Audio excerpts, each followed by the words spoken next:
Hello friends, स्वागत है आपका हमारे यूट्यूब चैनल स्टडी फॉर उन्नति में।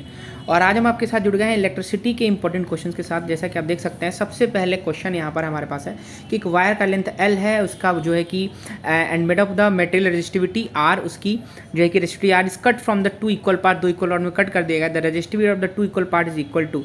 अब देखिए रेजिस्टिविटी जो बात है ना, आप एक वायर लीजिए, ठीक, एक वायर लीजिए, एक कंडक्टर लीजिए, आप इसको कट कर दीजिए तो इसकी रेजिस्टेंस में बदलाव आएगा, न कि इसकी रेजिस्टिविटी में बदलाव आएगा। क्योंकि देखिए जो रेजिस्टेंस है ना वो डिपेंड करता है आपका किस पे, लेंथ ऑफ द वायर पे। लेंथ ऑफ द वायर पे यानी लेंथ पे वो डायरेक्टली प्रोपोर्शनल होता है ना रेजिस्टिविटी। उसके बाद से रेजिस्टेंस जो है लेंथ पे डायरेक्टली प्रोपोर्शनल, रेजिस्टेंस जो है इन्वर्सली प्रोपोर्शनल होता है उसके क्रॉस सेक्शन एरिया के। लेकिन जो रेजिस्टिविटी होती है वो जो रो होती है उसको बोलते हैं स्पेसिफिक रेजिस्टेंस, स्पेसिफिक रेजिस्टेंस बोलते हैं। और ये जो स्पेसिफिक रेजिस्टेंस है ये हमारा मटेरियल टू मटेरियल अलग अलग होता है। और ये देखिए बेसिकली डिपेंड करता है आपका टेम्परेचर कोएफिशिएंट पे, या बात करते हैं टेम्परेचर पे भी कह सकते हैं। तो देखिए आप उस मटेरियल को काट दें, पीट दें, है ना, उसको आप पतला कर दें, मोटा कर दें, कैसा भी कर देंगे, ठीक है, वो जो है उसका रेजिस्टेंस चेंज जो है कि हो जाएगा, लेकिन उसकी रेजिस्टिविटी नहीं चेंज होगी। क्योंकि रेजिस्टिविटी किसकी प्रॉपर्टी होती है? रेजिस्टिविटी मटेरियल की प्रॉपर्टी होती है। देखिए यहाँ पे साफ साफ लिखा हुआ है, resistivity of the material depend upon only to nature, material and not dimension. इसका मतलब है कि अगर कोई वायर आपके पास है, कोई वायर है आपके पास, और उसको आप बीच से काट दें या उसको आप पतला कर दें तो उसका रेजिस्टेंस चेंज होगा, न कि रेजिस्टिविटी चेंज होगी। तो देखिए बहुत इंपॉर्टेंट क्वेश्चन है भाई, है ना। अगला आते हैं, the temperature of the conductor is increase the graph best showing the variation of its resistance. अब देखिए टेम्परेचर को बढ़ा रहे हैं और इसमें से कौन सा ग्राफ है जो कि आपको इंडिकेट कर रहा है, तो इसका ऑप्शन हो जाएगा ए नंबर का। ठीक है, देखिए टेम्परेचर बढ़ाएंगे ना, तो टेम्परेचर बढ़ाएंगे ना कंडक्टर का, तो जो है कि उसके रेजिस्टेंस में भी बदलाव आता है। तो इस तरीके से आप देख सकते हैं। अगला यहाँ पर क्वेश्चन है तीसरा, कि एक बैटरी है, 10 वोल्ट की एक बैटरी है आपके पास, एक 10 वोल्ट की बैटरी है, कैरी कर रही है 2000 कूलम चार्ज, है ना। तो and through the resistance of 20 ohm the work done in 10 second. अब देखिए वर्क डन 10 सेकेंड में क्या हो जाएगा, तो आपको पता है कि W इज इक्वल टू क्या होता है ना, Q इंटू वी।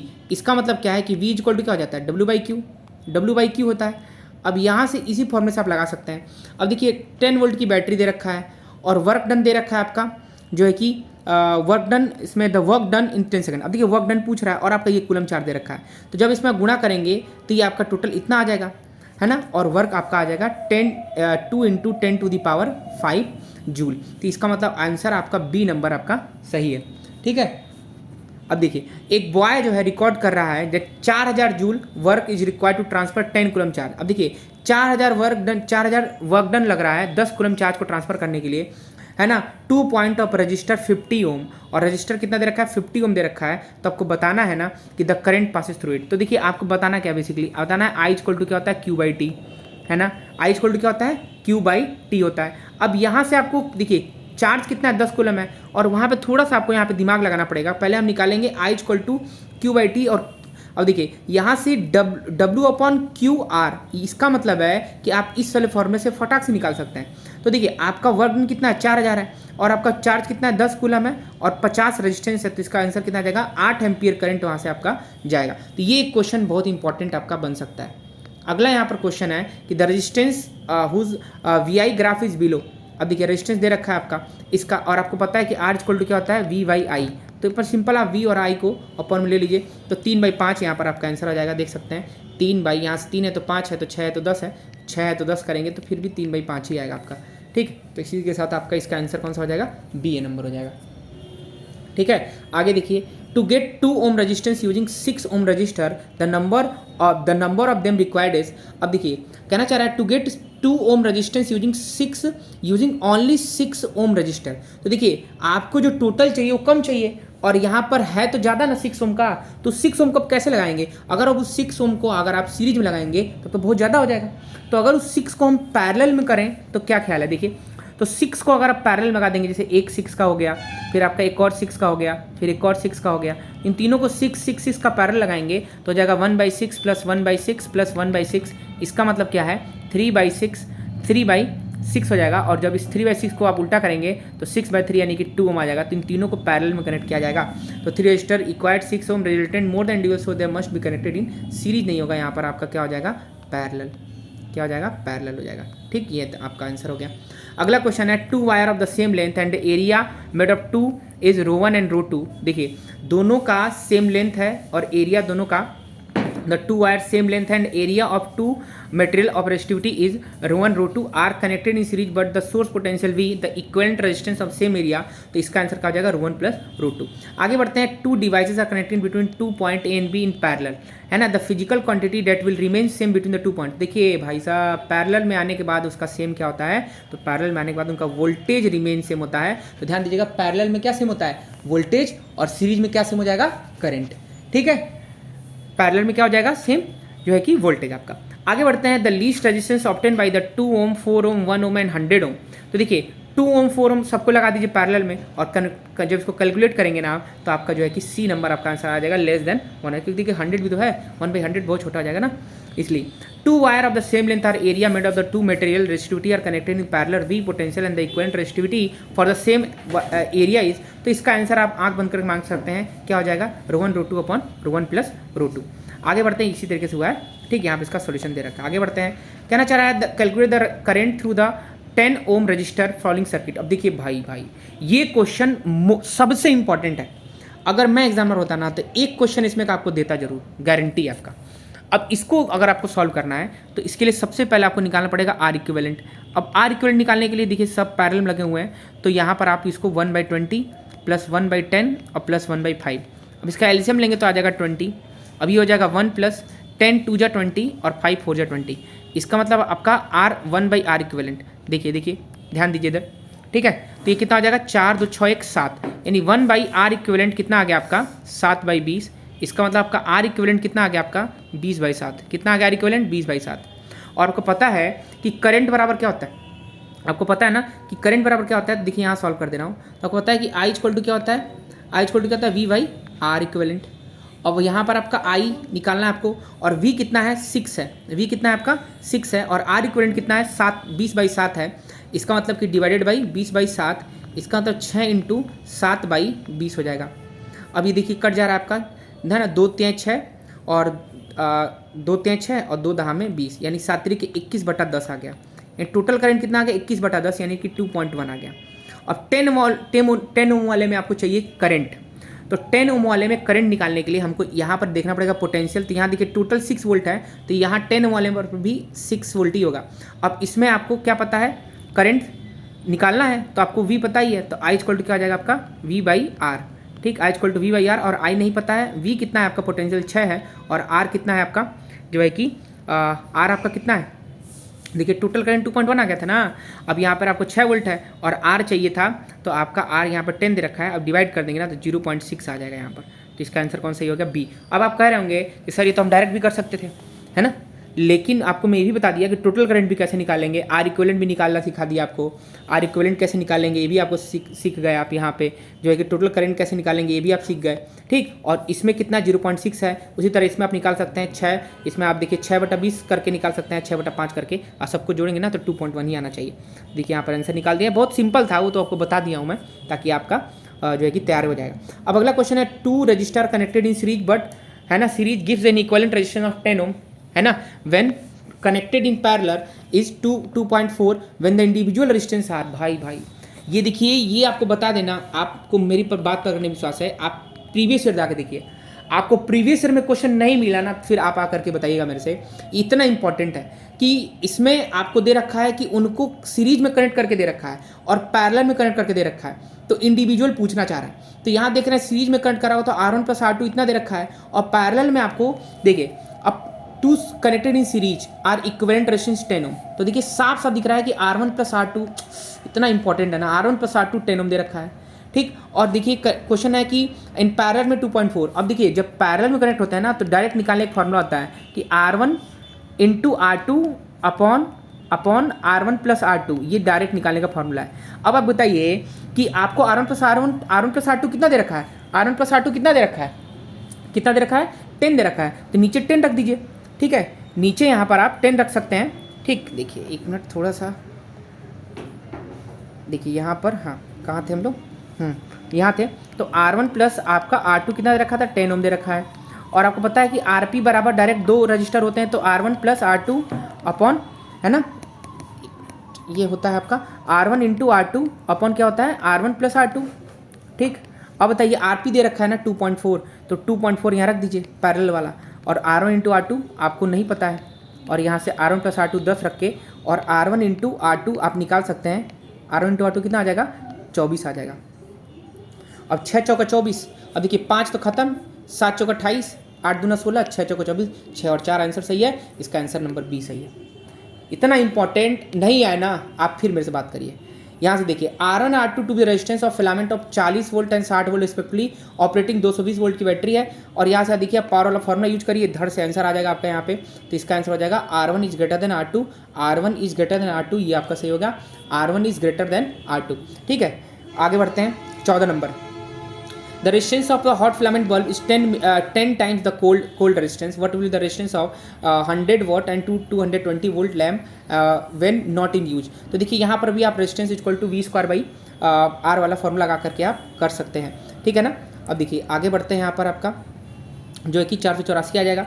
आगे देखते हैं क्वेश्चन नंबर 15 है कि P N V R power and potential device power consume by supply is V1, तो क्या हो जाएगा आंसर इसका सी हो जाएगा VN by V1 into P, ठीक। आगे देखते हैं अगला क्वेश्चन है coil heater consume P passing current if it is cut half the joint in parallel then the consume power is, देखिए साफ साफ है, जब हाफ कट के उतने से कम हो जाएगा ना, इनवर्सली प्रोपोर्शनल, ठीक। P/2 द ओरिजिनल पावर देखिए निकाला है आपका, यहाँ पर आपका D होना चाहिए, हाँ D, अच्छा ये पावर ना नया वाला पावर हो गया ना, तो इसका आंसर हो जाएगा 4P, ठीक है। हाफ किए ना तो 2 गुना से बढ़ गया वो। अब देखिए एक फ्यूज वायर है, repeatedly get burnt when used in good heater, so it is advised to use a fuse wire, तो आप कैसा यूज करेंगे, उसका रेडियस क्या कर दीजिए, ज़्यादा कर दीजिए, ठीक। आगे बढ़ते हैं, एक कूलर है जिसका 1500 वाट उसका जो है कि पावर दे रखा है, 220 वोल्ट के पोटेंशियल पे चल रहा है, और 500 वाट एक फैन का पावर है 200 के पे चल रहा है, ये 200, ये भी 200 चल रहा है, ये भी 200 चल रहा है, और कह रहा है use in a house hold supply, तो रेटिंग क्या होना चाहिए फ्यूज का, तो देखिए दोनों को आप कनेक्शन कर दीजिए, और दोनों को कनेक्शन करके जब आप यहाँ पर जो है कैलकुलेट करेंगे तो आपका आंसर आ जाएगा 6 एम्पियर आना चाहिए, ठीक है, नहीं 4 एम्पियर, हाँ ये आपका हो जाएगा the register shortest, so effective resistance is 4 ओम, यानी आंसर आपका ए हो जाएगा ये वाला, ठीक है, इसको सही कर लीजिएगा। आगे बढ़ते हैं, ठीक है। अच्छा ये 19 का आंसर है ना, तो 10 एम्पियर का यहाँ पर लगाएंगे, ठीक, ये आपका सही हो गया। फिर देखिए कह रहा है इफेक्टिव रेजिस्टेंस AB, ठीक। तो अब देखिए इफेक्टिव रेजिस्टेंस बताना है, तो आपको क्या लग रहा है कि कैसे लगे हुए हैं दोनों, तो दोनों के दोनों आपको दिख रहा है कि जो है कि सीरीज में लगे कि पैरेलल में लगे हैं, बताइए। यहाँ पर देख रहे हैं तार लगा दिया गया ना, पैरेलल में चला जाएगा, अगर ये नहीं रहता तार तो सीरीज में आ जाता, तो पैरेलल में दोनों को निकाल दीजिएगा, आ जाएगा 4। अगला क्वेश्चन है कि एक सेल है, एक रजिस्टर है, की है, एमीटर है, किस तरीके से उसको यहाँ पे यूज करेंगे, तो देखिए यहाँ पर रे डायग्राम वाला क्वेश्चन है, सर्किट वाला क्वेश्चन, तो इसका आंसर नंबर हो जाएगा डी नंबर, यानी कि same in the all cases, ठीक। अब देखिए एमीटर को हमेशा जो कनेक्टेड करते हैं सीरीज में, क्योंकि उसका रेजिस्टेंस कम होता है, और वोल्टामीटर को पैरेलल लगाते हैं कि उसका रेजिस्टेंस ज़्यादा होता है, और एमीटर को लगाने के पीछे भी रीजन है कि करंट पूरा आपको सर्किट का मेजर करना होता है, और वोल्टामीटर आपको किसी 2 पॉइंट के बीच में पोटेंशियल मेजर करेंगे, इसीलिए उसको पैरेलल लगाते हैं। 21 नंबर है in the following question the assertion reason दे रखा है, इसको पढ़िए, ट्रिक करिए यहाँ पे आगे। क्वेश्चन नंबर 22 असर्शन रीजन दे रखा है यहाँ पर, ठीक। देखिए 23 में यहाँ पर MCQ टाइप के क्वेश्चन आ सकते हैं, presence of argon polygon in the life of filament bulb, ठीक है। Work done of a unit charge is called potential difference, ठीक है। 2 resistor are connected in parallel when they have one common point, ठीक। 746 वाट होता है, 1 horse power में 1 का शक्ति कितनी होती है, 746 वाट होती है। रियोस्टेट यूज होता है सीरीज में in circuit when the bulb is glow with varying brightness, बिल्कुल सही बात है। कह रहा है कि 1 common point and no sharing device for that point of the condition should be satisfy for 2 register in series, ठीक है, बिल्कुल सही जवाब है। When bulb are connected in series the lower power bulb glow brighter, ठीक, हाँ, क्योंकि उसके पास पोटेंशियल उसको ज़्यादा मिलेगा। Nichrome is use for making standard resistance is readily varies in the resistance with the temperature, ठीक, ये गलत हो जाए, क्योंकि देखिए नाइक्रोम को बनाने के पीछे रीजन ही क्या है कि जो है कि ज़्यादा लाइफ हो पाए, और उसको हीटिंग अप्लाइंसेस में ज़्यादा यूज करते हैं। कहना चाह रहा था equivalent resistance between the 2 diametrically opposite 10 ohm resistance में 2.5 ओम, सही है, उल्टा करके इसको कर सकते हैं। Device of the higher power use to home have a lower resistance, बिल्कुल सही जवाब है। 12 volt means the work done to carry unit charge is 12 joule, हाँ 12 जूल पर कूलम का चार्ज है, सही है। कहना चाह रहा 34 में ए lamp draw 0.5 ampere when connected in 6 volt battery, what is the resistance of the, तो उसमें आप formula simple Ohm's law use करके लगा सकते हैं। टॉर्च का रेटिंग इतना दे रखा है, रेजिस्टेंस पूछ रहा था। देखिए मिली एम्पियर को पहले एम्पियर में बदल लीजिएगा। और एक क्वेश्चन ये भी आया था कि मिली एम्पियर में कितना करंट होता है, तो 10⁻³ एम्पियर, और माइक्रो में कितना हो जाएगा, माइक्रो में कितना हो जाएगा 10⁻⁻6 ampere. Resistance incandescent filament bulb of comparatively more such that when bulb is room temperature why, क्योंकि देखिए बल्ब जो है उसके अंदर switch when bulb is switched on incandescent state मतलब होता है ना कि ऐसा प्रॉपर्टी किसी भी ऑब्जेक्ट का जब वो हीट हो तो लाइट देने लगे, ठीक। तो ये बात हो रही है। कहना चाह रहा है कि why close path is required to flow the current, close path चाहिए होता है ताकि इलेक्ट्रॉन जो है पर्टिकुलर डायरेक्शन में फ्लो कर पाए, नेसेसरी करंट हमको मिल पाए। क्यों कह रहा है मैंगनीज यूज किया जाता है स्टैंडर्ड रेजिस्टेंस के लिए, क्योंकि देखिए उसका जो है अलॉय है और उसका लो टेम्परेचर होता है, टेम्परेचर कोएफिशिएंट होता है रेजिस्टेंस का, जल्दी उसका रेजिस्टेंस चेंजिंग होता है ना, हीट आउट करने पे। How will you resistivity of a conductor change when the length of triple, तो देखिए the resistivity of metallic conductor does not depend upon the length so it will the remain same. मैं पहला ही question ये बताया था। अगला question, the radius of the conducting wire is double, the what is the ratio of the new specific resistance to the old one. तो देखिए जब डबल कर देंगे तो किसकी पूछ रही थी, स्पेसिफिक रेजिस्टेंस की, तो फिर बताया गया बदलेगा नहीं, बार बार देखिए 3 बार बताया जा चुका। कहना चाह रहा है SI यूनिट रेजिस्टिविटी का होता है ओम मीटर, ठीक। What is the series arrangement not is use connecting domestic circuit appliances, कह रहा है इफ वन, क्योंकि देखिए सीरीज नहीं किया जाता है, क्योंकि अगर सीरीज में अगर जोड़ देंगे, मान लीजिए बल्ब जोड़ दिए, यहाँ पर जो है कोई और लोड जोड़ दिए, यहाँ पर फ्रिज जोड़ दिए, तो एक जगह कहीं सर्किट अगर होता है, एक जगह शॉर्ट सर्किट होगा तो कुछ भी नहीं चलेगा आपका, इसलिए पैरेलल में किया जाता है, यहाँ पर लिखा भी हुआ है। फिर यहाँ कह रहा है कि which combination use to connecting wire in the circuit to measure the potential difference accord the 2 point, तो पैरेलल कॉम्बिनेशन किया जाता है। फिर क्वेश्चन कह रहा है कि why the bulb get fuse it is operated higher potential than the power rating, क्योंकि देखिए जैसे ही आप अगर ज़्यादा पावर दे देंगे तो heat will be produce when bulb is operated higher potential than power rating, so bulb get fuse हो जाएगा आपका, ठीक है। However bulb connected in fairy lights में कैसे कनेक्ट होते हैं, use decoration bulbing festival, series में होते हैं इसमें, क्योंकि सबको एक साथ जलाना है, तो इसलिए एक बल्ब खराब होता है तो देखते हैं कि कोई नहीं चलता है। फिर यहाँ पर देखिए कुछ इंपॉर्टेंट यहाँ पे कीवर्ड्स पॉइंट दे रखे हैं और आगे बढ़ते हैं। देखिए आगे हमारे पास क्या है, इसमें सारा आपको बताया गया कि कौन चीज़ क्या है। फिर series arrangement are not use in domestic circuit why, ये देखिए इंपॉर्टेंट है, क्योंकि देखिए सबसे पहले सीरीज क्यों नहीं लिया जाता है, क्योंकि इलेक्ट्रिकल अप्लाइंसेस को करंट की जरूरत होती है, वाइडली डिफरेंट वैल्यू, अलग अलग अप्लाइंसेस को अलग अलग करंट चाहिए। सीरीज में लगा देंगे सबको एक करंट मिल जाएगा, हो सकता है किसी का रेटिंग अलग हो, किसी का रेटिंग अलग हो, तो हो सकता है फ्यूज हो जाए, खराब हो जाए, काफ़ी सारे रीजन हो सकते हैं। कहना चाह रहा है all electrical appliances work at a constant voltage but in series the current is constant through the electrical and potential difference across the different components, so series are not suitable domestic circuit. तो सबको एक नहीं लगाएंगे, नहीं तो एक fuse होगा तो सब खराब हो जाएगा, वही बार बार बातें कह रहा है आपका। 3 ओम का रजिस्टर है, अननोन रजिस्टर कनेक्टेड कर दिया गया 12 वोल्ट की बैटरी में, अगर वोल्टेज ड्रॉप हो गया होगा 6 वोल्ट में तो कितना होगा, ठीक। देखिए तो ये आपका सिंपल है, क्योंकि वोल्टेज सब में जो है कि अलग अलग होता है, किस में, सीरीज में, और आपका जो है कि करंट क्या होगा, सेम होगा। आगे बढ़ते हैं। क्वेश्चन है कि एन इलेक्ट्रिकल गीजर रेटेड इतना है, इतना उसका पोटेंशियल दे रखा है, कनेक्टेड 250 में कर देंगे तो क्या होगा, तो ये आप सिंपल फॉर्मूला लगा सकते हैं। एनर्जी कंज्यूमिंग पूछ रहा है, तो आपको पता ही होगा कि 1 kWh बराबर होता है 1 यूनिट, और देखिए 1500 वाट है, 250 वोल्ट है, तो टोटल यहाँ पर आपका जो है पहले निकाल लिया, यहाँ पर घंटा टाइम लेकर के 75 किलोवाट आ गया है। कैसे 75,000 वाट आ रहा होगा, इसको 1000 से डिवाइड कर 75 किलोवाट निकालेंगे, और 1 यूनिट का दाम 6 रुपये है, गुणा करके आप आंसर ले आइए, ठीक। आगे बढ़ते हैं। स्टेट ओम्स लॉ, स्टेट देखिए ओम्स लॉ आ गया, ओम्स लॉ भाई कौन नहीं कह रहा है कि ओम्स लॉ नहीं आएगा, बिल्कुल आ सकता है। सारी चीज़ें पूछ रहा है, उसके बारे में, रेजिस्टेंस के बारे में, किन किन बातों पर डिपेंड कर रहा है, ग्राफ कैसा बनता है, ओमिक कंडक्टर का ग्राफ ऐसा बनता है, नॉन ओमिक का कंडक्टर ग्राफ ऐसा बनता है, यही सब तो बातें हैं। फिर कहना चाह रहा है, देखिए क्वेश्चन है, इसको पढ़िए आप, इसका नीचे आंसर दे रखा है। आगे क्वेश्चन आ जाइए 12 नंबर, ये आपका हाँ 51, तो ये लास्ट क्वेश्चन था आपका, ठीक है। आई होप बहुत ही ये बेनिफिशियल रहा होगा आपके लिए। टोटल 20 मिनट में 50 क्वेश्चन का एक सीरीज चला है। कोई क्वेश्चन नहीं है कमेंट करिए, इसका आंसर मैं आपको अपलोड कर दूंगा बनाकर सेपरेटली, ठीक है। थैंक्स फॉर वॉचिंग, मिलते हैं नेक्स्ट वीडियो में।